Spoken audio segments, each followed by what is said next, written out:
gabi, tanghali, hapon. Okay yan. Ito ang inumin ng ano? Matatapang. Alawa. Matatapang. Mas maganda yun, parang hindi natin alam ano. Mga green gap na yan, bawal. Hindi, okay din. Pero wag lang yung masyadong ano.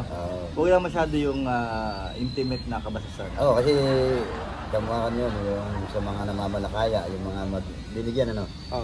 Yung may babangat, bilakan. O kaya yung pamarawan, yung mga gano'n. Pupunta ng ilog o dagat yung asawa yung mga isda. Tekang Ning, alam mo naman kung anong oras ako darating. Medyo maganda-handa dapat. May hulit wala, may magaganap. Sige.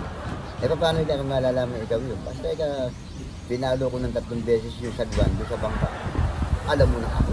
Papaluin ng 3 beses yung sagwan sa bangka. Sa bangka, tok. Alam na niya, alam na ba yun? Alam mo na, ako yung maghanda-handa ka na. O, sige, lumabas na. Punta na sa dagat. Pag uwi, darling, eto na ako, marami kong huli, pinalo mo ka. Tok. Okay na sila. Karaos na. Laging ganun. Nadidilig ng kapitbahay. Nung kumpare. Sabi, ba't ka ganun na pag dumating yung darling, eto na, kipumpukin yung nasagban yung bangka. Tok.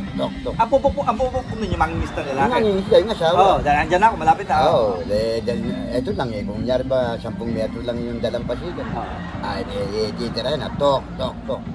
Pagpasok ng bahay, siyempre galing sa latian. Medyo ganado yun.